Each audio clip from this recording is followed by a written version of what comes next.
যেতিয়া কংগ্ৰেছ চৰকাৰৰ দিনত গড় সদায় মাৰে তেতিয়া মোক আপোনালোকৰ নগাঁও জাতিস্পাতে মাতিছিলে, মাতি পেলাই মোক সুধিছে যে এখন আইন বনাইছে জানেনে?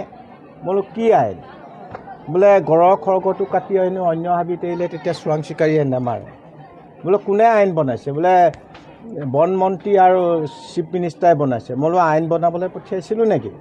তেতিয়াহ'লে চিফ মিনিষ্টাৰ নাকটো কাটক, বন মন্ত্ৰী নাকটো কাটক, বিদেশৰ মানুহে নাক কৰা বন মন্ত্ৰী নাক কৰা চিফ মিনিষ্টাৰক চাবলৈ আহিব। বিজেপি চৰকাৰ অহাৰ পৰা ইয়াত দৃঢ় পদক্ষেপ লোৱাৰ কাৰণে গড় হত্যাটো বন্ধ হৈ গ'ল। কাজিৰঙাৰ আশে পাশে থকা 2000 ল'ৰাক চাকৰি দিছে ফৰেষ্টত, আৰু তাহাঁতক কৈছোঁ তহঁতে চাকৰিটো পাইছ ঠিকেই আছে, কিন্তু তাহাঁতে চোৰাং চিকাৰী পালে তহঁতে আকৌ মানুহক মাৰি পেলাই নেদেখুৱাবি, এইটো পানীত পেলাই দিবি, মাছে খাব কাছই খাব আমিয়ে খাবলৈ পাম। সেই তেনেকুৱা ডিচিশ্যনটো লোৱাৰ কাৰণে, আৰু এনকাউণ্টাৰ ভাৰতৰ কোনো ৰাজ্যত নাই, অসমত আছে।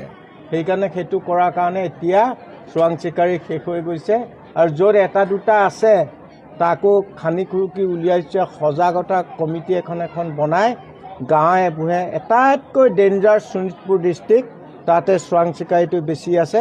তাৰপৰা অলৰেডি তাৰপৰা ধৰি এতিয়া কিছুমান তেনেকুৱাবিলাক পদক্ষেপ লোৱাৰ কাৰণে, আৰু ধন্যবাদৰ পাত্ৰ চৰকাৰক ধন্যবাদ জনাব লাগিব।